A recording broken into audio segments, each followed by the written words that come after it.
la demora, el retraso, pero bueno, hay mucha gente que lamentablemente se quedó afuera. Mi nombre es Ezequiel Martínez, soy el director general de la Feria del Libro. Les doy la bienvenida a esta primera charla, encuentro del diálogo de escritores y escritoras de Argentina. Un placer enorme que sea con Mariana Enríquez, una enorme escritora también, y a Elsa Duklanov. También le agradezco muchísimo la programación que ustedes han encontrado en sus asientos, que han armado para este diálogo. Y no me vinieron a escuchar a mí, las vinieron a escuchar a ellas, así que bienvenidos y muchas gracias. Disculpen la voz. Bienvenidos, bienvenidas. Es una enorme emoción ver tanta gente que lee con tanto entusiasmo y con tantas ganas. Voy a hacerles una presentación de Mariana y después vamos a empezar la charla. Yo a Mariana la conocí en el año 2004, les cuento, en un viaje muy divertido, en un viaje de escritores y escritoras en un tren patagónico.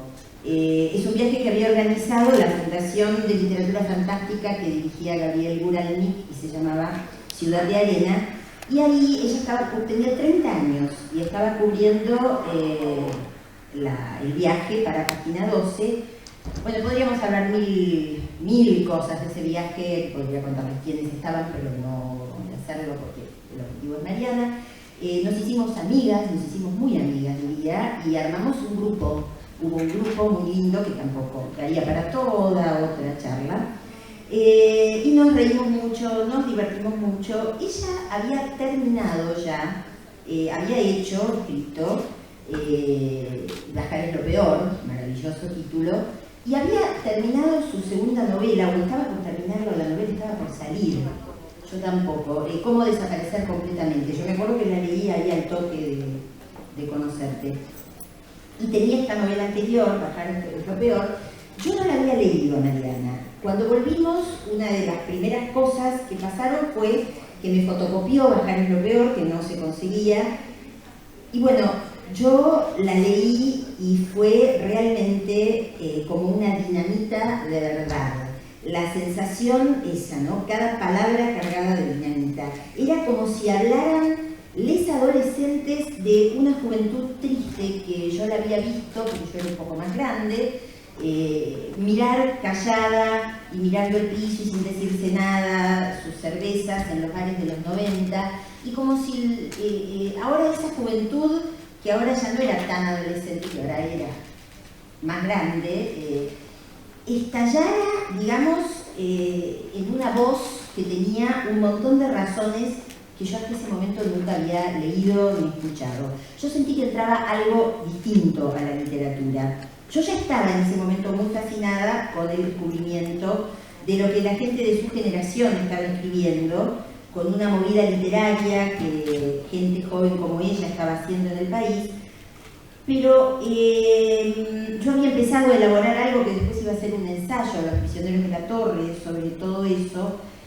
Pero el encuentro con Mariana a mí me hizo corroborar, en general el encuentro, todo lo que fue ese viaje, me hizo corroborar con mucha fuerza que mi intuición era cierta, que estaba pasando algo nuevo en la literatura argentina y que era algo muy poderoso y que no era, digamos, y que aunque no era conocido, ni nadie sabía qué estaba pasando, era algo que estaba destinado a cambiar la historia de la literatura reciente.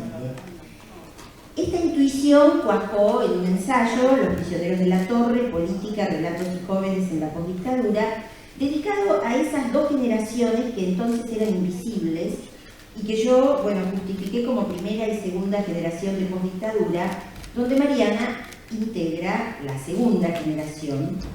Pero lo que yo quiero decir para presentarla es que las principales hipótesis de ese ensayo yo las encontré también, y no solo también, casi muy particularmente, leyendo la obra de Mariana Enríquez, que en ese momento era muy pequeña.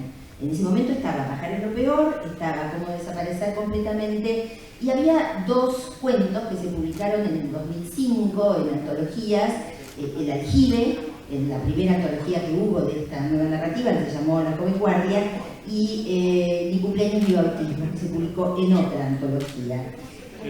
Yo lo que sentí y lo que puedo decir para presentarla es que Mariana tiene un radar artístico para captar los traumas, las fobias, los conflictos de una época, el inconsciente colectivo de una época, las culpas de una época. Y la verdad cada vez creo más que ahí reside un talento poderoso. Pese a lo que a veces se cree en las facultades y en las carreras de letras, el talento no pasa solamente ni fundamentalmente por usar sofisticados procedimientos de lenguaje. Pasa por ese tengo algo para decir que toca las entrañas de mi tiempo histórico.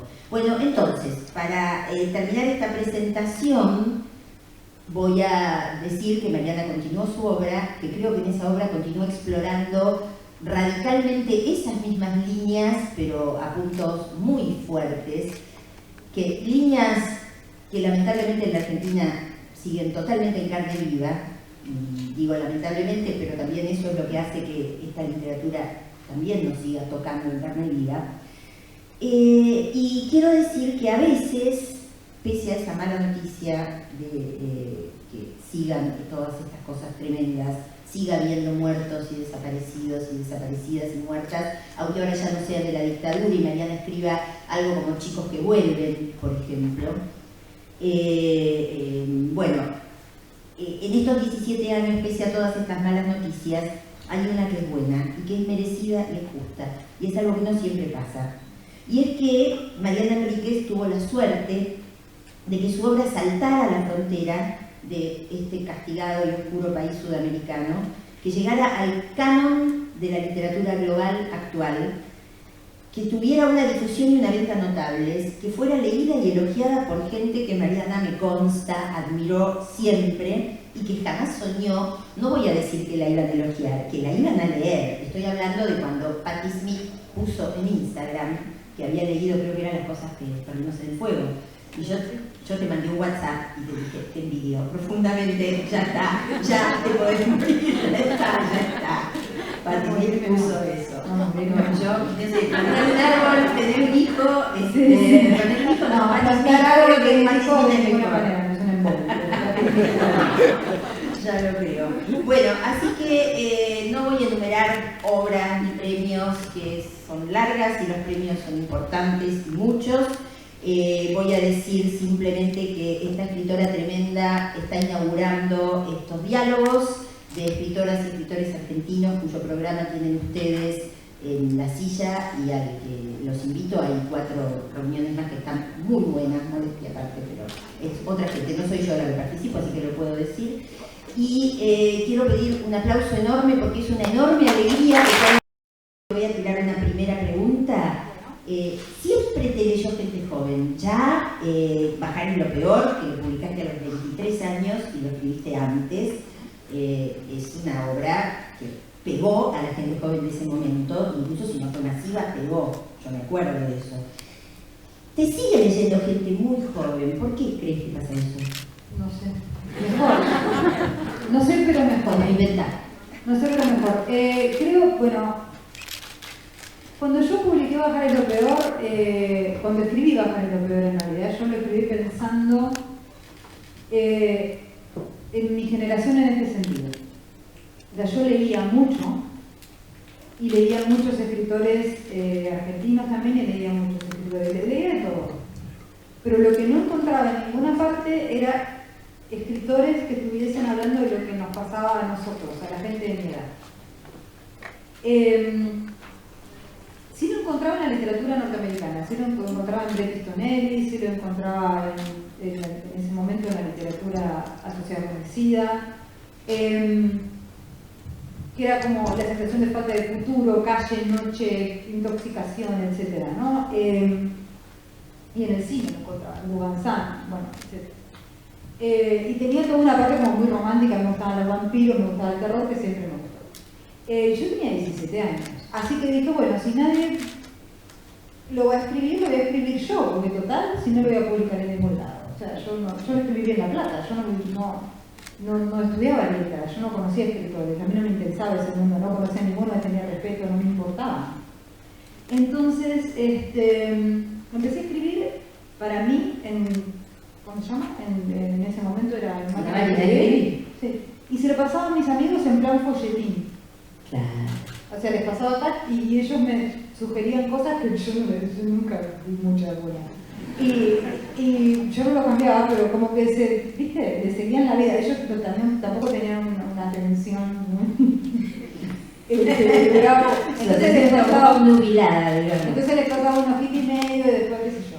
Y así la fui armando. Y después se terminó publicando, y cuando se terminó publicando fue publicitada como, primero entró en una colección que era para gente joven. El problema es que no tenía ningún escritor joven, o sea que era evidente. Y yo terminé, no me acuerdo, pero era Espasa Calpe, era Espasa Calpe y me editó, o sea, primero me tenía que editar Jorge Lanata en Otra Vida y de Jorge, y después terminó haciéndolo Juan Ford, ¿no? Juan fue editor de Bajar el Peor. Juan fue editor de Bajar el Peor. Y nos hicimos amigos además, y en ese momento, después lo viene de la vida, siempre tengo buena onda, pero quiero decir, en ese momento era como intensa la cuestión. Y lo que fue interesante de toda esa cuestión es que yo no sabía nada, o sea, yo no sabía nada en serio, o sea, él me presentaba, este es el escritor tanto, y yo me decía, ¿qué tal? Yo le digo, o por ahí había escuchado ¿Qué nombres, leías en ¿no? esa época? Es mi libro, Anne Rice, claro. qué sé yo, ¿Ciencia ficción? Bradbury me gustaba, pero nunca fui muy fan me gustaba Dick, pero no era súper fan de ciencia ficción. Muchos norteamericanos, leía William Burroughs, leía Rimbaud, leía Baudelaire, leía muchísimo. Poetas románticos. Poetas románticos, Lord Byron, Coleridge. ¿No tenías un email que decía Chatterton? No, Chatterton era. Porque los suicidas me interesan. Bueno, y todo eso, o sea, ese era como un mundo totalmente aparte, en algún sentido. Y acá, yo creo que acá no leía casi a nadie. Francamente no leía. Leía a Borges, leía a Cortázar, leía a Silvino Campo, que casi no eran de acá, en algún sentido. No, Silvino es como un extraterrestre, por eso, extraterrestre. Por eso, entonces no tenía como una relación muy fuerte en ese sentido. Y, bueno, en ese momento había una publicidad vergonzosa que decía la escritora más joven de la Argentina. Y después veían partes, ¿no? Bueno, en fin. Y fue todo muy complicado. Y después, y yo iba a la tele, con remera y sí, los pelos siguen igual, pero eran como así, me preguntaban cosas del tipo, ¿por qué son violentos los jóvenes? Y yo decía, un horror. O sea, ustedes no saben lo que cambiaron las cosas en el 95 ahora, no sé, la idea de demonización de los jóvenes sigue muy diferente. Pero era demonización de los jóvenes, de las mujeres, no había escritora, yo no tenía ninguna escritora de mi edad no tenía ninguna escritora de mi edad con la que hablar. Todos los escritores varones con los que hablaban me preguntaban si había leído Dostoyevsky. Bueno, y yo sí había leído Dostoyevsky, para colmo. Pero entonces era nenita. Sí, pero no lo había entendido en todo caso. O sea, bueno, todo era... Claro. Como... O sea, Dostoyevsky había hecho algo mucho mejor que vos. Ahora, y después, cuando empecé a escribir género, cuando empecé a escribir terror, que era mi editor de mi primer libro de género, que es Mariano Valerio, en una colección donde estaba Samantha Schweblin, Oliverio Coelho y después Federico Falco, o sea, tenía un súper ojo tenía Mariano en ese momento. ¿Cuál fue ese libro? Los peligros de fumar en la cama. Ah, claro, el libro de cuentos. Claro, y bueno, el género y el terror específicamente es algo que leen mucho los jóvenes. Entonces como que pasé como de escribir como libros generacionales sobre jóvenes, escribir un género que leen mucho los jóvenes. Lamentablemente, porque para mí, digamos, deberían leerlos todos toda la vida. O sea, yo leo género, tengo casi 50 años y si me das cualquier libro de cualquier cosa, me pones uno de Clive Barker, voy a leer Clive Barker sin pensar, según. Bueno, a ver, ahí la literatura vale la pena o no vale la pena, puede ser literatura, Peter Pan es literatura maravillosamente valiosa y fue pensada para chicos, es absurdo hacer eso. Es absurdo, pero sigue pasando. Es absurdo, pero sigue pasando. Lo sé. Sigue pasando y todavía se dan cuentos fantásticos a los chicos en la escuela cuando capaz que les gusta a los chicos, no tienen por qué gustar el fantástico, puede gustar el realismo también, o sea, no, la imaginación no tiene que ver con la edad, pero es como una cosa que te pasa a los 18 años que no podés leer más al Señor de los Anillos y tenés que leer a una señora que limpia la casa. Ahora, ¿por qué te parece que ahora los jóvenes, porque no creo que pase solo por el terror, hay algo que vos tenés, y esa era una pregunta que yo iba a hacer acá, hay algo que vos tenés con la relación de los jóvenes con los y las adultos? Una cosa que yo vi, me acuerdo, cuando empecé a trabajar con tus cuentos, cuando estaba haciendo Los Prisioneros, me impresionó mucho que la relación con los padres, cuando yo era joven, el enfrentamiento con los padres eran un obstáculo para la vida, era algo que te cuidaban tanto, te reprimían tanto, te miraban tanto, que tenías que sacártelos de encima para poder hacer tu vida. En cambio, en tus obras, la sensación muchas veces es de adolescentes desamparados y desamparadas, no mirados, no miradas, y hasta que molestan a los mapadres, ¿no? Yo me acuerdo en este cuento tremendo que es Mi cumpleaños de bautismos, donde hay una escena muy, muy perversa verdaderamente de una madre que ha perdido a su hija y que se pone a lavarle el cabello, es una cosa que uno no sabe si reír o si horrorizarse, y en esa risa tensa, en esa escena, qué sé yo, casi tarantinesca, lavándole el cabello a una calavera, una siente que hay algo perverso de parte que hay un imaginario de hijo o de hija en tu caso, que está tocando la sensación de mapadres que dejan solos, que empujan que no les importa la destrucción o que empujan a la destrucción. Yo no digo que los padres sean realmente así, digo que está en el imaginario de los hijos y de las hijas que yo leía. Sí. ¿Eso sigue en tu obra o no? Sí. Mirá, Nuestra parte de la noche. Sí. Sí, bueno. Sí, bueno, yo creo que Juan es buen padre. Lo creo sinceramente. O sea, se mata un par de cosas. Pero... Sí, le rompe los huesos. Bueno, pero por lo menos trata de ayudarlo, trata de sacar un destino mejor. A veces hay que, no sé. Bueno, pero en fin, hay métodos, pero de ficción, digamos. No estoy diciendo que le peguen a los chicos. No. Bueno, la cuestión, yo creo... Cuando yo empecé a escribir, mis padres primero eran jóvenes y estaban en el medio de la crisis de la hiperinflación. Yo no los veía, yo no había padres. Eran un montón de principios de los 90, fines de los 80 y sobre todo principios de los 90, un montón de chicos silvestres por ahí, haciendo lo que podían, lo mismo que los padres. O sea, no era cuestión de que me quisieran cuidar o no. La cuestión es que tenían que conseguir un trabajo, sí o sí, porque además yo a mi mamá le compraba cigarrillos, además. Compraba los cigarrillos a la mañana y se tenía que hacer a la mañana antes del colegio porque a la noche salían como 10 veces más caros. Era así, qué sé yo. Entonces, yo creo que eso algo quedó en mi sensación como de desamparo, quiero decir, ¿no? O sea, cuando escribo de los jóvenes. Y... yo no tengo hijos además, entonces tampoco tengo demasiado rollo. Claro. Es una mirada de hija la de tu. Sí. Yo no tengo hijos, entonces no tengo demasiado rollo y tampoco me provocan. Tengo muchas amigas a esta altura madre que ya no pueden leer ciertas cosas porque se ponen mal con lo que le pasa a los chicos y qué sé yo, no sé, también me da como cierta risa. Porque es como chicas no existen, ¿no? Es una mentira, son los chicos suyos, ¿qué les pasa? Me hacen medio tonta, ¿no? Bueno, y... a mí me pasa también. Bueno, por eso, pero es como... yo soy tonta en un montón de cosas, te quiero decir, pero de ahí como me parece raro. Porque tengo una relación yo muy juguetona con la ficción. O sea, como muy divertida con la ficción. Yo la paso bien, o sea, yo escribo esas escenas perversas y no digo, ay, qué perverso, no digo, ay, qué horror, yo la paso genial.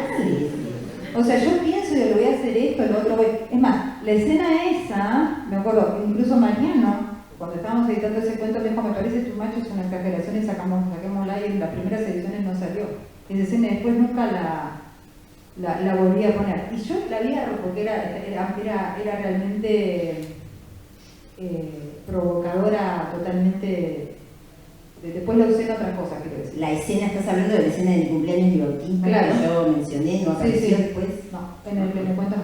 Pero, ¿de dónde la saqué yo? En el cementerio de La Plata, una señora que estaba recontra chiflada y había desenterrado a su marido y se lo había puesto a lavarlo en los piletones. Y a mí me ha parecido alucinante el caso. Entonces fui a averiguar y la gente estaba como siempre, la gente es muy... Y fui al cementerio y todo el mundo no me quería contar los detalles y todo me lo tuve que imaginar. Pero que fuese con el marido a mí, por usar un término medio brutal, me la bajaba un poco. O sea, como decía con mi marido, o sea, como que era medio campiano, quiero decir. A Silvina lo hubiese hecho con el marido y le hubiese dado una vuelta, pero yo no son vueltas que le sé dar. En cambio, con una hija, yo sí le podía dar la vuelta. Y que cada año que la niña se hubiese morido de que se hubiese muerto joven, entonces le festejara los 6 años, que era cuando tenía que entrar y la volviera a entrar, y después los 15, así sucesivamente, no sé qué, y le comprara la ropita. Pero a mí eso no me da como, ay, pienso en mi hija muerta. Pero no solo porque no tengo una hija muerta, o porque no haya conocido a un joven muerto, que he conocido a jóvenes muertos, sino porque me divierte como ver una película de Freddy Krueger. Claro. Entonces, como hay algo ahí, digamos, que tiene que ver con la pregunta esta de ¿te da miedo lo que escribís? No, ¿cómo me da miedo lo que escribo? ¿Ustedes leen lo que escribo? Si me diera miedo yo no podría estar escribiendo eso. ¿Nunca tenés nada de miedo? Porque a mí me parece difícil generar miedo sin tener nada de miedo. No, las cosas que escribo no, le tengo miedo a otro montón de cosas y supongo que las sublimo por ahí, pero lo que escribo no le tengo miedo. A veces pasan cosas, pero no, en general no pasan cosas cuando de terror. Ya, no sé, estaba escribiendo un perfil sobre Pizarnik, por ejemplo, y por Dios, pasan esas cosas que ya no pasan más, que se me murió el disco rígido, no pasa más eso.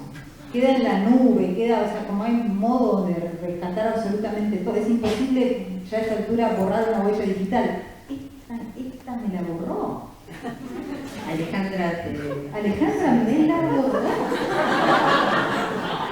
Terminé llevando la computadora tipo objeto preciado al técnico y el técnico me diciéndome, pero ¿qué hiciste? No hice nada, estaba escribiendo una cosa de Pizarnik. Y después hablo por teléfono con Noy y Noy me dice lo que pasa es que prometimos ir al cementerio, dejar una piedra y nos fuimos. No, bueno, ya fue. Ahora primero que me arregle la compu y después le dejas 2 piedras. Después que no fuimos nunca, igual además porque yo me vinculé. Bueno.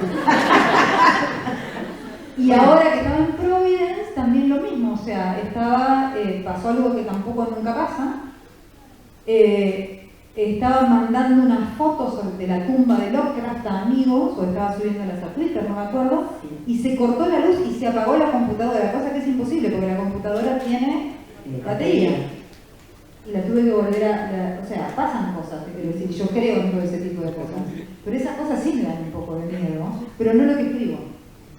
O sea, tengo miedo cuando me sale un lunar medio raro y digo, ay, moriré de cáncer, estoy muy bien. Y todo eso, y tengo miedo de cosas así, no tanto de la gente, pero porque no me doy mucha cuenta de la gente. Pero, o sea, en serio, me pueden pasar cosas en la calle y yo estoy como, ay, hola. Pero digo, tengo miedo como a un montón de cuestiones, pero cuando llegan al papel, ya llegan con otro ánimo. Sí, entiendo. Yo esa sonrisita maligna tuya la detecto muchas veces leyendo, y la vez pasada, por ejemplo, en una mesa, en un congreso donde estaban presentando trabajos sobre obra tuya y de otras escritoras latinoamericanas que trabajan con esto, yo intervine también para decir, porque estaban volviendo todo muy solemne, y yo dije, por favor, acá hay humor, no es Sí. De todas formas, yo tengo una pregunta, porque hay algo que sí me parece que vale la pena pensar alrededor de esto. Tu literatura es muy sensible a la situación de la gente débil, de la gente oprimida, de la gente condenada o a la pobreza, o a la marginación, o a la incomprensión, o a la indefensión porque es muy joven. A vos sos una persona interesada en el dolor social, no te es ajeno. No. Al mismo tiempo, en tu escritura, vos mismo planteás, hay juego, hay diversión. Sí. Entonces ahí viene la pregunta, ¿la literatura tiene que bajar línea? ¿Qué tiene que hacer la literatura con eso? ¿O qué haces vos con eso? Porque yo no diría para nada que es una literatura indiferente. O sea, a vos no te dará miedo, pero un cuento como Bajo el agua muerta, donde estás trabajando con el asesinato que le hizo la policía a 3 chicos pobres a los que obligó a saltar a nadar en el riachuelo, los mató así, pues, digamos, es un cuento que tiene muy clara, es muy claro desde dónde escribís, siempre es muy claro, pero al mismo tiempo está esta cosa efectivamente juguetona, perversa, porque no hay que tenerle miedo en el arte a la perversión, digo, hay que tenerle miedo a la perversión en la vida, a la psicopatía, pero no en el arte. Sí, no, claro, claro. Pero entonces, ¿cómo es esto entre bajar línea, no bajar línea, usar temas sociales, divertirse? Yo lo pienso, ¿qué contenido iba a escribir terror? Y lo aprendí de Stephen King. Claro. O sea, empecé a leer Stephen King y dije, a ver, ¿cuál es el material que él usa para escribir un terror que ya no es el terror de Poe, que ya no es el terror de Lovecraft, que ya es un terror totalmente contemporáneo? O sea, él es el tipo que cambia totalmente el terror en los años 70, y un poco antes Shirley Jackson, pero Shirley Jackson lo que hace es como mucho más hacia adentro, mucho más mental, ¿no? Por las condiciones en las que ella se estaba viviendo y trabajando. King ya es como un escritor que se estrena exitoso, ¿no? Y dije, a ver, pero ¿qué es? ¿Y por qué me da miedo? Porque a mí todavía es el único escritor que me da miedo. A mí me da miedo King también. ¿Qué es lo que me da miedo? ¿Cómo funciona esto? Entonces, me lo puse a leer pensándolo en ese sentido y pensé, siempre doy el mismo ejemplo, pero que es fácil de entender. Carrie, todos lo vieron. Carrie es una historia sobre fanatismo religioso, bullying y una masacre escolar. Si vos le sacás que ella lo hace con telequinesis, o sea, que lo hace con el poder de la mente, la masacre, y le pones un arma en la mano, es una novela realista. Entonces, pero al mismo tiempo tiene todos los tropos, digamos, como se le dice, como le decimos los fans del género, del terror. La joven bruja, la madre represora como de Cenicienta, digamos, ¿no? El príncipe que está encarnado en ese chico que la termina llevando al baile. El baile también es un cuento de hadas que la se niña va buena inocente. Claro, también es un cuento de hadas que se va al diablo. Quiero decir, está enmarcado en uno de los tantos tropos del terror que son los cuentos de hadas llevados al volumen 11. Digamos, ¿no? O sea, llevados a cómo realmente se concibieron, que son como cuentos de terror, que son cuentos de advertencia. La advertencia es: no toquen a la bruja, porque cuando tocan a la bruja se despierta y pasa esto. Pero al mismo tiempo también es una novela social, sobre el bullying en las escuelas, sobre las matanzas en las escuelas, que lo peor es que en ese momento todavía no ocurrían. Pero él era maestro, entonces él estaba percibiendo ahí como un sedimento de furia que iba a terminar mal si no, o no. Pero digamos, él se imagina que sí y tiene razón, desgraciadamente. Y después leyéndolo todo así, de la misma manera, lees It, por ejemplo. It, ¿qué es? It es un cuento sobre la infancia abusada. Y además que empieza con una escena sobre un crimen de odio. La primera escena de It es un crimen homofóbico. Es un crimen de una pareja gay y al que matan, que se llama, para mí es inolvidable, que Damon, lo matan de una manera tan brutal en ese pequeño pueblo, que de lo que está hablando King es de eso, ¿no? En realidad. Entonces ahí yo me di cuenta, puedo hacer cuentos de terror, pero le tengo que poner las cosas que nos dan miedo a nosotros en esta cultura. Y las cosas que nos dan miedo a nosotros en esta cultura, y las cosas que me dan miedo a mí como cuerpo femenino también. Entonces tengo los chicos que desaparecen, las mujeres con problemas de alimentación, las mujeres que se automutilan, las jóvenes adolescentes cuando se ponen en esa especie de enjambre que no sabes si son buenas o si son feroces, la policía atacando a los chicos, etcétera. La dictadura como, digamos, sí, también como fantasma constante, ese cuento de las chicas de la tabla Ouija. Claro, bueno, ¿qué es crecer en medio de hijos de desaparecidos, hijas de desaparecidos? Yo no sabía, yo iba a la escuela y el rumor en la escuela, nos metíamos en el baño y decíamos, che, vos sabés que Menganita parece que no es hija de los padres, sino que los padres se los llevaron, no se decía desaparecidos en esa época. Parece que los padres se los llevaron y la dejaron con esta familia. Entonces nosotros no sabíamos si Menganita era Menganita, pero después la consecuencia de eso era no saber si uno era uno. Entonces yo me pasé un montón de tiempo escuchando las conversaciones de mis padres en la cama, atrás de la cosa así, para ver si me habían robado o no. Después pasó el tiempo y yo inevitablemente me parezco mucho a mi madre, así que hubiese sido un acierto muy preciso, digamos, ¿no? Pero no me parezco nada a mi papá, entonces ahí yo tenía como una desconfianza. Todos los chicos piensan que son adoptados en un momento dado. Pero otra cosa es pensarlo en un momento de robo de chicos, que no era que los chicos no sabíamos. Lo que pasa es que el rumor era un rumor casi sobrenatural. Era casi como un niño cambiado, ¿no? Y después termino escribiendo chicos que además también tiene mucho que ver con el género, lo de los niños cambiados. Sí, claro. Entonces, bueno, nada, y también con la cuestión, a mí hay dos cosas que siempre que es una mezcla, quiero decir. O sea, a mí me parece desesperante la situación de la gente que vive en la calle, o sea, me parece inimaginable. Y me parece inimaginable y un disparador del terror pasar al lado de esa gente e ignorarla y seguir hablando de, viste anoche en Netflix tal cosa. Para mí eso es el horror. Y después veo, por ejemplo, no sé, hay una película de John Carpenter, por ejemplo, que es el príncipe de las tinieblas, donde despiertan al demonio que está dentro de una iglesia y sus acólitos son los homeless. O sea, entonces, digamos, ahí yo empiezo a encontrar, digamos, ¿no? Como los grandes horrores de las ciudades y las grandes indiferencias de las ciudades. No soy solamente yo la que las usa, sino que son como tropos que andan por ahí, que solamente hay que poder sintonizarlos un poco. Ahora, y la infancia también me interesa en el sentido, esto es cortito, el sentido doble de la infancia como, para una clase media, la infancia es como al niño hay que comprarle pobre, la ropa de no sé qué, y las fotos del niño, y las pavadas que dicen los niños, mi hijo dijo tal cosa, viste que no usan el artículo.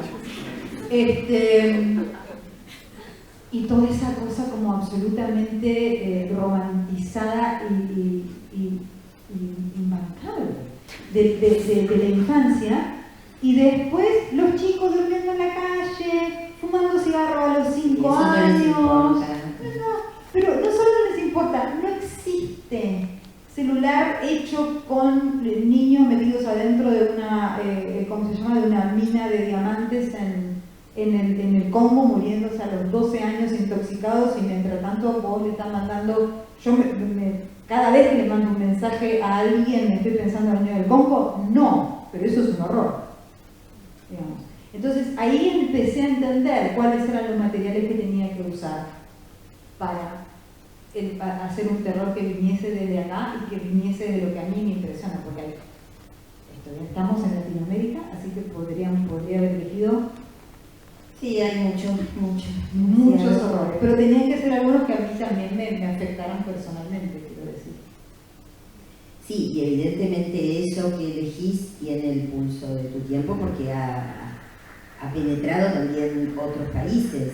Y ahí hay una pregunta que yo te hago, que creo que yo no te hice esta pregunta nunca, porque además es una experiencia nueva tuya.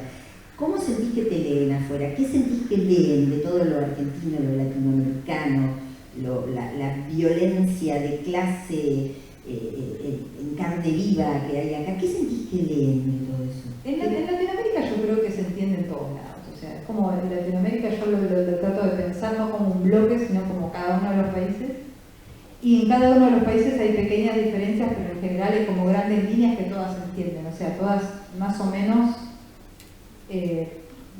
toda Latinoamérica se fue al diablo al mismo tiempo, y casi con las mismas características. Entonces, medio todo el mundo más o menos se entiende en América Latina. En otros países tenés como, digamos, lo que yo trato es de escribir, género. Lo que quiero decir con esto es, el contenido de mi género es un contenido argentino, latinoamericano y marianístico, por decirlo de alguna manera, o por hablar como Diego en tercera persona. Pero lo que yo quiero es que lean un cuento de terror. Y hay algunos cuentos de terror que sí son sociales, pero hay otros que no. Hay otros que tienen más que ver con perversiones, con automutilaciones, con lo femenino, pone las cosas que platimos en el fuego, por ejemplo, y no es un cuento necesariamente, podría transcurrir en cualquier lado. O sea, la violencia contra las mujeres ocurre en cualquier lado. Entonces depende. En muchos casos lo que yo noto es lo contrario a lo que el prejuicio indica, que es que el lector de afuera quiere lo local, quiere lo particular, aunque no lo entienda. No quiere lo estandarizado. Te digo el lector más o menos sofisticado, quiero decir, ¿no? O sea, que es el que va a leer una traducción de todos modos, es una cosa a la que te tenés que resignar de alguna manera. Hay algunos escritores que rompen eso, pero no son tantos, y yo no estoy en ese plan tampoco. Y buscan, sí, para mí lo particular. Y después lo que te permite viajar y tener encuentros con ellos es esos huecos que ellos no pueden llenar, llenárselos. ¿Cómo? No entiendo. Y explicárselos, o sea, de explicarles dónde queda la Argentina, por ejemplo, cosa que nadie sabe. Responder el contexto. Claro. Explicarles dónde queda la Argentina. No sé si está Ezequiel Martínez por acá todavía, pero estoy promocionando mucho la novela de tu padre, Santa Evita, porque nadie sabe en el mundo que el cadáver de Vaperón fue robado. Entonces es como un muy buen cuento para introducirlos en mi visión de la muerte. Te voy a contar una cosa. Nadie sabe que el cadáver de Vaperón fue robado afuera. Acá adentro, una vez hice una visita guiada con alguien que está acá en esta sala, que podrá dar fe, una visita guiada por la Recoleta, en la cual me contaron la historia más delirante. Yo conozco bastante de la historia del cadáver de Vaperón, porque además la investigué para hacer el último caso de Rodolfo Walsh. Sí. Contaron una versión completamente delirante donde en un momento aparecían los montoneros robando. Era una especie de cuento de ciencia ficción lleno de errores que la guía turística de la Recoleta del gobierno de la ciudad contó con una certeza, mirá, una convicción. Yo no lo podía creer. Sí, sí. Así Pero que imagínate lo que van a saber afuera si no lo saben adentro. No, por eso es como, pero al mismo tiempo yo pienso, no sé, nosotros somos lectores en Argentina, creo, en el Río de la Plata en particular, que nos formamos con traducciones. Y yo creo que hay algo de eso en lo que yo escribo, o sea, como esa especie de filtración de muchas literaturas, quiero decir. Entonces es como un reconocimiento raro, como que el tipo que lo lee no está un poco, a ver, me lo dicen, yo no es que me doy cuenta, pero como que se desconcierta, digamos, como que el elemento local lo entienden, medio que lo dejan pasar porque saben que no lo van a entender, pero que encuentran otro montón de cosas reconocibles, y caso, que todo ese montón de cosas reconocibles que encuentran son Baudelaire, Faulkner, el romanticismo, Bulgakov, el romanticismo, qué sé yo, o sea, todo ese tipo de cosas que a mí me gustan y que están ahí. Fresa me dijo una vez, o sea, eso, que el escritor argentino, como que la literatura es como mucho más metropolitana, quiero decir, ¿no? Es que hay que pensar a Buenos Aires como una... El escritor porteño. Sí, como el escritor porteño. No diría todo el escritor argentino. No, el escritor porteño. O sea, como que muchos escritores metropolitanos tienen eso. Y que eso lo tenés como que abrazar de alguna manera, ¿no? Yo pongo elementos de otro tipo y de otras cosmovisiones y qué sé yo, pero también porque me quedan cercanas, o sea, no por un afán antropológico. Yo te pongo a San la Muerte, que lo tengo acá también. Sí, aparece Pongo mucho. a Guarango, que está acá. Y lo pongo porque mi familia que vivía en Corrientes era devota de San la Muerte, o sea, no lo pongo por Bueno, aparece me parezca todo. de loco, San la Muerte. Sí. Pero además yo tuve mucho tiempo una estampita de Gauchito Gil que me regalaste vos y aparece todo el elemento el litoral y los santos populares. Vos dijiste pero pará, tengo dos preguntas. Una pregunta, que una parte, vos hablaste de Stephen King, así que una parte en realidad ya la contestaste. Sí. Creo que contestaste de otro modo otras cosas, pero igual te la digo. Yo cuando te daba las aulas de la Facultad de Filo hace muchos años y todavía vos no eras muy conocida en ese momento, a mí me gustaba decir, miren, Mariana Enríquez es como Stephen King, pero mujer argentina y punky. Pero no hablaba de vos, hablaba de tu literatura, o sea, la obra de Mariana Enríquez es como Stephen King, pero mujer argentina y punky. Creo que digamos, a ver, agarra eso, ¿estás de acuerdo o no estás de acuerdo? Argentina ya dijiste, como Stephen King también. Queda mujer punky. Obra, no vos. Sí, yo creo que la literatura es bastante punk. Femenina ¿Por no qué? sé. Femenina no sé. O mujer no sé. No creo. Depende del libro. Depende del libro, depende del estado mental. Yo cuando escribo me siento muy andrógino, o sea, no... qué sé yo. Si tengo que escribir un personaje varón, yo soy un varón cuando lo escribo. O sea, realmente, o sea, es como una cosa mediúnica, no sé, rarísimo. Pero yo no escribo desde entonces eso no lo diría. Diría que yo soy mujer y que soy feminista, pero yo no diría que los libros son eso, ni los cuentos. Pueden tratar esos temas, pero eso es otra cosa. De hecho, una de las cosas que más me costó en toda mi carrera, digamos, es encontrar una voz de narradora mujer. Yo no sabía escribir narradoras mujeres, no las sabía escribir. No había leído tantas como para saber cómo se escribe una narradora mujer. Y tuve que aprender a escribirlo como si fuese aprender a escribir un narrador planta, igual. Yo pensaba que por identificarme como mujer ya estaba. Y empecé a escribir como una mujer, como, ay, qué bueno. ¿Qué obra hacías en primera persona como mujer? A ver, recordame, porque... por ejemplo, ¿cómo se llama este? ¿No cuento nada de carga sobre nosotros? Por ejemplo. El chico sucio. El chico sucio es la chica de Constitución, que se muda a la casa de Constitución. Sí. Cuenta en primera persona, ¿cierto? Sí, y este es el mar, que es desde el punto de vista de chicas, pero que no son personas. Bueno, no son mujeres exactas, son energías femeninas. Claro, pero no son personas, digamos. Este es el mar, para mí es una de las novelas más Pero por ejemplo, famosas. cuando estaba escribiendo nuestra parte de noche, yo estaba totalmente con esos varones a full. Lo que pasa es que son varones vulnerables, o sea, yo claro que estaba pensando en como una masculinidad herida, pero yo cuando estaba escribiendo a Juan, estaba escribiendo a Juan, no estaba escribiendo... Sí, a mí no me cabe duda de eso. Lo que pasa es que, bueno, yo tengo un poco la teoría de que nosotras miramos mucho más cómo piensa un hombre y los miramos a ellos.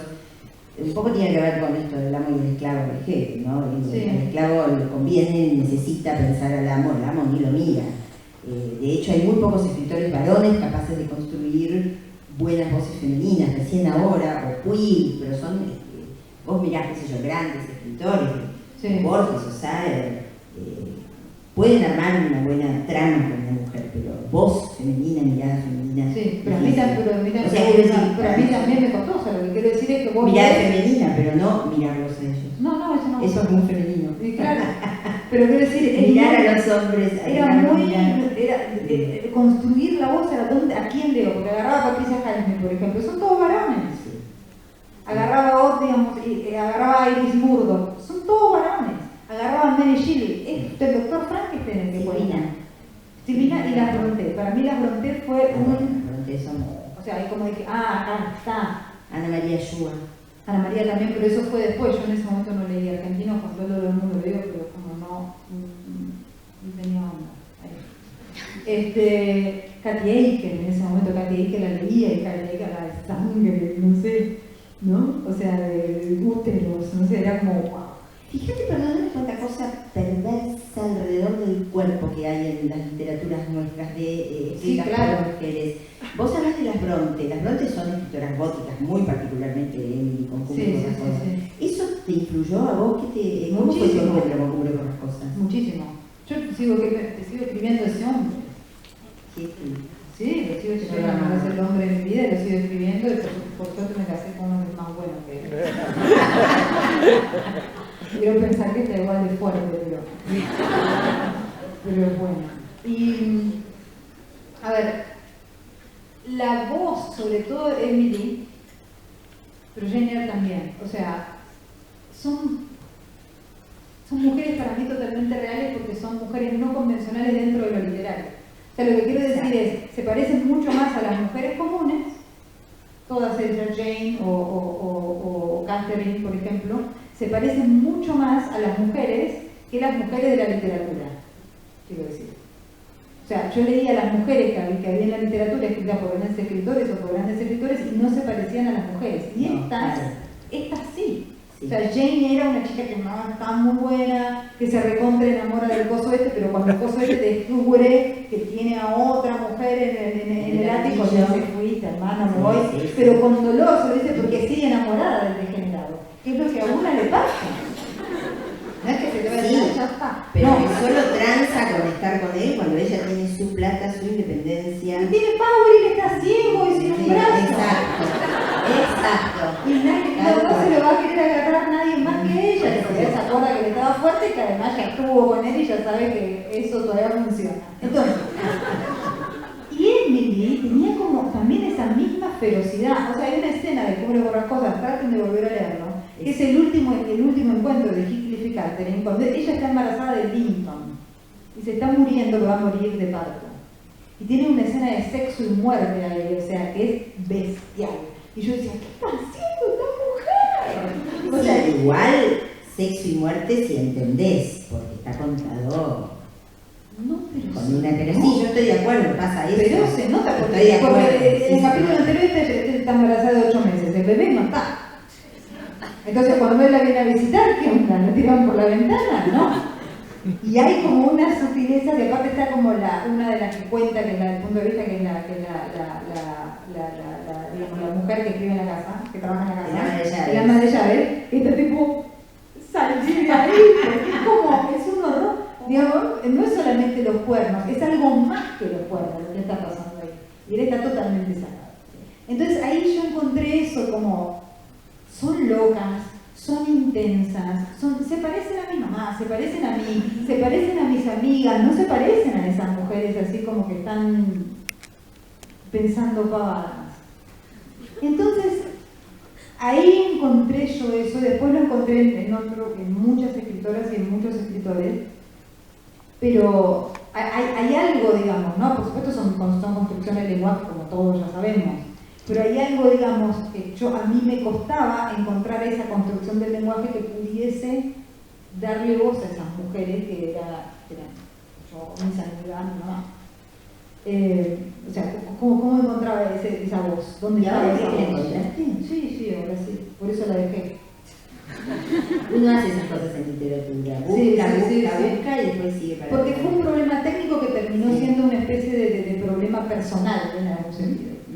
Y cuando resolví el problema técnico personal dije, puedo ver a los chicos, ya está. Pero puedo volver sin culpa. Pero ahora sabiendo que Claro, puede, si quiero, y vuelve a pasar de vuelta. En nuestra parte de noche, por ejemplo, había un capítulo que yo quería que fuese escrito como una novela victoriana, porque a mí me gusta esa época también, y que yo quería que fuese escrito onda Drácula, o sea, novela epistolar, o con diarios, o sea, hecho entre Drácula y a ese Bayat, o sea, eso era lo que yo quería, y un poco de Puig, o sea, como esos son mis triangulaciones así psicópatas. Bueno, la cuestión, psicóticas en realidad, no psicópatas, bueno, psicópatas también a veces. Bueno, la cuestión es que no iba, intenté, se lo daba a leer a no sé quién, la gente me decía, no funciona, yo no.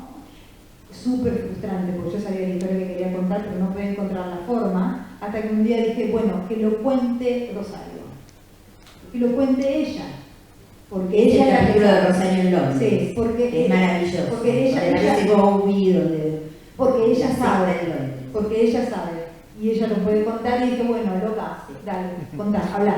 Y cuando le di la voz a ella, dije, bueno, no solo todavía puedo escribir mujeres, sino que a esta altura están como diciendo, hola, déjame hablar. Y en la novela, que es una novela protagonizada por varones, las dos únicas primeras personas son mujeres. Rosario y después la crónica de la periodista que de va la al periodista. foso a buscar los restos de desaparecidos Sí. de la dictadura. Sí. Sí. Porque y pude escribir las otras Sí, mujeres en Rosario la primera persona. es un personaje impresionante. A mí me gusta mucho. La gente tiene como sus dudas porque están todas enamoradas de Juan, entonces quieren otro hijo por él. ¿Qué cosa? Nosotras enamorándonos siempre de gente, de hombres malos. Es Heathcliff. Es Heathcliff, sí. Él tiene algo de Heathcliff. Claro. Todos los hombres que yo escribo tienen algo de Heathcliff. Escúchame, para ir cerrando y darle la palabra a la gente, acá está José Amícola, que escribió un libro Maravilloso.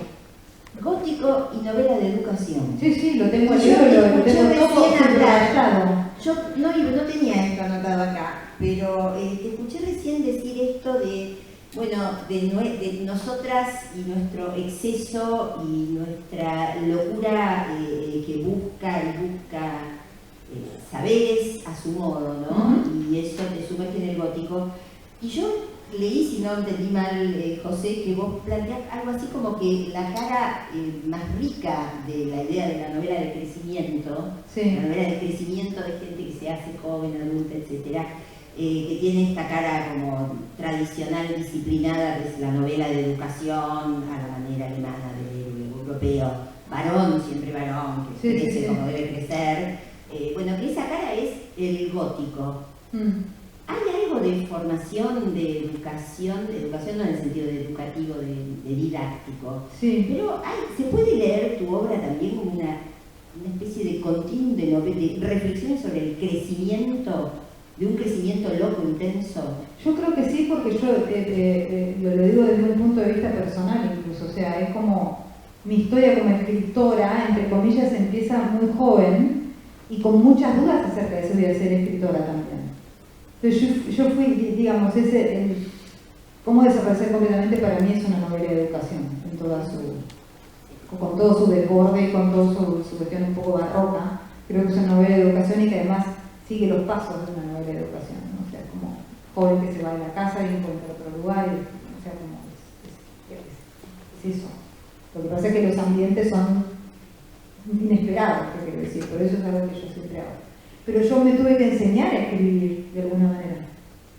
Entonces, eso es una cosa un poco inevitable, digamos. Y en la última parte de nuestra parte de noche, por ejemplo, también claramente es una novela de iniciación, yo diría. Iniciación / educación. Porque además Gaspar encuentra su identidad y vuelve al principio del libro. O sea, como que hace un cierre de alguna manera. Pero sí. Bien. Sí. Pero otra cosa que quería decir antes de empezar el curso es que esto de las locas y no sé qué, que parece como un chiste, los varones tienen un montón de oportunidades de locos. Tienen el asesino serial para escribirse, el policía corrupto, las novelas de guerra, la novela de espía, la novela está lleno. O sea, no es que, ¿me entendés? O sea, yo digo, ¿dónde están estas? Porque esto ya lo conozco a todos, ya está lleno.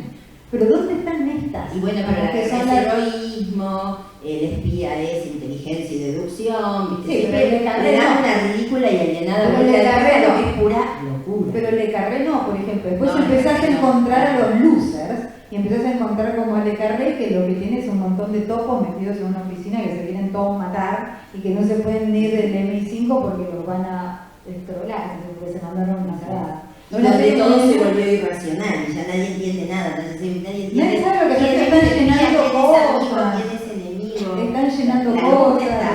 Es verdad. En la carrera la locura está. Entonces empecé en Barros, la locura está. Entonces ahí empezás a encontrar como toda esta gente que son como los losers y mucho en la literatura de autores gay para mí.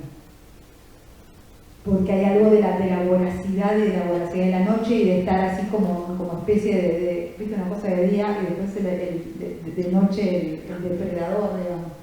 Que a mí eso me interesa muchísimo como metamorfosis. Que yo también la tengo, a lo mejor más imaginativamente, ¿no? que en otro sentido, pero eróticamente sí. O sea, eróticamente a mí eso me recontra seduce. Entonces, desde el manga hasta el porno, quiero decir, o sea, toda esa cuestión. Y a que ver, tiene mucho que ver con el romanticismo. Dos chicos con sexo entre varones. Sexo entre varones, básicamente. Y que es muy romántico también, o sea, quiero decir, los vampiros, Byron y Polidori, Byron y Shelley, bueno, Byron, Rambo y Verlaine, digamos, está lleno de parejas de ese tipo, y todas las parejas de ese tipo estaban todas en mi cabeza cuando yo lo vi. O sea, yo quería esos novios. Mira, igual que Gaspar volvés al principio, porque Gaspar es lo peor, también es la historia de amor de dos chicos, o sea, por eso lo escribí, o sea, alrededor y está la sangre y está lo vampiresco. Por supuesto. Y la reescribí después, o sea, la novela se publicó en el 95 y en el 93 yo ya la tenía casi toda escrita y vi Mi Mundo Privado, la película de Gus Van Sant. Y ahí agarré la novela de vuelta, que yo la tenía medio en un cajón y reescribí muchas partes, porque cuando vi Mi Mundo mundo privado, dije, esto es lo que yo quería escribir, lo que pasa es que no tenía alguna data, tenía que llenar. Y aparte mis amigos en ese momento recién empezaban a tener sexo, entonces me contaban poco y mucho no sabían. Entonces había muchas dificultades, ¿no? Y pocos lugares, estábamos en la playa. Demasiado joven incluso. Entonces, qué sé yo, ¿cómo haces tal cosa? Pero no quiero ser buena. Y esto me salía, estamos tratando. Y además tenía mucho miedo porque estaba el SIDA, todavía no estaba el cóctel llega en el 95. Entonces todos estos además eran experimentos como al borde del abismo, entonces no era todo tan... O sea, quiero decir, también parte del humor es humor negro, quiero decir, o sea, ¿cómo hacías para ser joven y tener 17 millones de no futuros adelante tuya? No uno. Claro, vos vos sos la generación que se exilió en masa porque no había futuro acá. Claro, yo no tenía que hacer de pasaporte, si no también me iba. Pero lo que pasa es que mi papá durmió y en fin. Y mi abuelo italiano es el bisabuelo. Dice, igual se puede, porque viste que los italianos están locos y le dan a o sea, no va a quedar la tierra, ¿no? Dentro de 50 años va a haber tierra, pero va a haber un italiano que dice el pasaporte. Pero el abuelo, hemos perdido todo del abuelo, entonces nunca lo pudimos hacer. Mi papá dormía porque lo tendría que haber hecho cuando yo era menor. Y igual de todas maneras, yo creo que acá con esto sí terminamos, abrimos una reacción de mi parte muy importante que con la decisión de quedarme, que fue un poco fija porque yo no quería ser un inmigrante ilegal porque yo sé que la mayoría de la gente no la pasa bien y que las notas de la nación son todas mentiras. Porque mis amigos no la pasan bien allá.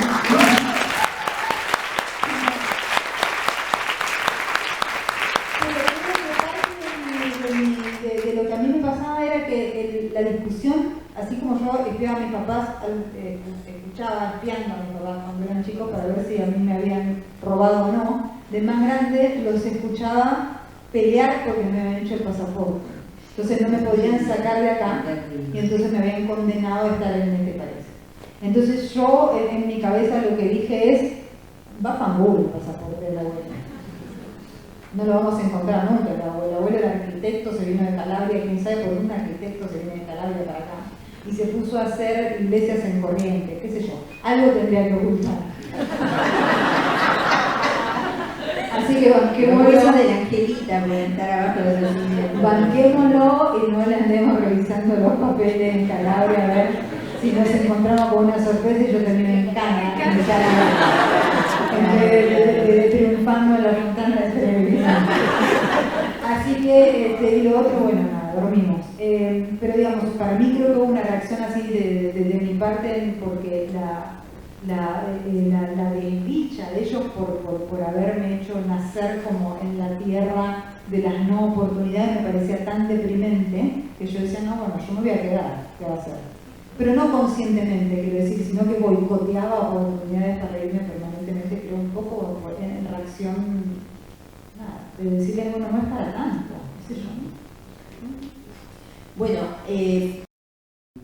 trato de ser breve. Yo una sola cosa quiero subrayar, que es lo único de lo que dijiste, que creo que no retomamos, que es el coraje que hay que tener para decir, yo voy a escribir, no me importa ni lo que digan académicos, ni escritores, ni escritoras, ni ser mujer, ni no ser mujer, yo voy a escribir, confío en que tengo cosas para decir y voy a escribir. Creo que eso es un secreto muy fuerte, sin el cual no se puede hacer absolutamente nada.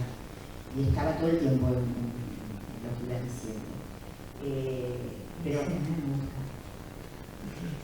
bueno, a ver, no puedo evitarlo. Yo me quedé con algo que por ahí, no sé si Mariana terminaste de decir o yo me perdí, pero dijiste en un momento, los varones tienen muchas posibilidades para ser los locos. Sí. En literatura, pero no, la vida real no, en la literatura. Para la vida real todo. Y después, todos.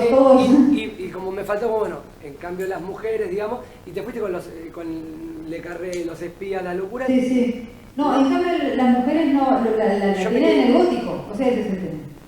O sea, el gótico es el género donde a la mujer se le encierra en la torre, qué sé yo, está el papel de amarillo de Charlotte Perkins Gilman, por ejemplo, Gilman Perkins, no me acuerdo bien, que es la mujer con el trastorno postparto, digamos, que se obsesiona con un empapelado. O sea, es como la locura del ambiente doméstico, Shirley Jackson y la casa embrujada, y es la locura hacia adentro y qué sé yo. En cambio, lo encontrabas ahí. Lo que pasa es que solamente viví un poco en ese encierro, ¿no? Que a mí me interesa muchísimo, pero yo también quería ver dónde estaba el afuera, porque la locura del hombre es casi siempre en el afuera. O sea, casi siempre en las trincheras, casi siempre en la guerra, casi siempre, digamos, o sea, casi siempre en el afuera. Entonces quería ver cómo se proyectaba también, o sea, cómo hacer ese gótico por las calles de Buenos Aires, no solamente adentro de las casas. Entonces es eso, esa es lo que yo encontraba cuando leía. Pero la literatura argentina está llena de locas igual, ¿eh? Después la vas descubriendo con el tiempo, pero ahí está llena. No es solo Silvino Campo, está llena. No, está llena de locas. Y sobre todo ahora que hay como un permiso para que los imaginarios femeninos se lancen. A ver, allí para que tenemos allá, alguien está levantando la mano, al fondo, sí. No pasa nada, Lolo. Quería hacerte una pregunta respecto a lo que hablaste de cómo te cuesta escribir sobre el punto de vista femenino. Sí. A mí se me vino a la cabeza un cuento de las cosas que vimos en el juego del patio del vecino. Sí. Quería preguntarte que yo ahí noté por ahí el espiralar del personaje de la chica. Sí. Como una frustración de su instinto maternal, por ahí no fue tu intención, pero también lo vi. Sí, un poco sí hay un poco de intención de eso. Ahí. Lo que pasa es que hay algo como lo que dice Silvino Campo, lo decía siempre, mi literatura no tiene nada que ver con mi vida, decía ella. Y yo estoy de acuerdo con eso. O sea, yo estoy de acuerdo con que en tu literatura proyectas muchas de tus fantasías y de tus frustraciones. Yo estoy muy contenta de no tener hijos. Ahora, eso no significa que haya sido una decisión frívola o que la decisión me parezca una levedad. O sea, es una decisión que tiene que ver con mi cuerpo, que tiene que ver con cuidar, que tiene que ver con criar, que tiene que ver con todo un montón de cosas que yo decido perderme. Entonces, en ese cuento es una exploración del qué decido perderme. Y esta es una chica que lo que pasó es que falló, primero ella no tenía hijos en ese momento, está en un momento de crisis con el marido, y lo que falló no es en el cuidado de su hijo, sino de una nena a la que tienen que cuidar en una situación de vulnerabilidad social. O sea, nada, se está fumando un porro y tomando una cerveza con un amigo y la nena se cae en la cucheta y se rompe el brazo. Entonces ella después empieza, cuando se muda a una casa, eso ella tiene una depresión, después de eso, más medio que la supera, se muda a una casa y ve en la casa de al lado a un nene atado con una cadena, y a partir de todo eso intenta salvarlo, ¿no? Porque, o sea, va en busca de ese cuidado que no pudo dar. Y el nene una vez más le viene, no voy a contar el final que es un poco fuerte, pero le viene a recordar que de buenas intenciones no va a cosa, digamos, ¿no? O sea, que las buenas intenciones no sirven para nada. Bueno, como el chico sucio. Exacto, sí, es así, pero es un poco más género esto, o sea, como más, te da más miedo. Sí. A mí, O sea, yo quiero decir algo. el final es un poco más de pero es una exploración de eso, de esa falta, ¿no? Y del abismo que hay en esa falta, y que es un abismo que vos decidiste evitar. Ahora, en el cuento no lo evito, quiero decir, pero eso no quiere decir que la frustración sea mía, la frustración es del personaje. Allí al fondo, sí.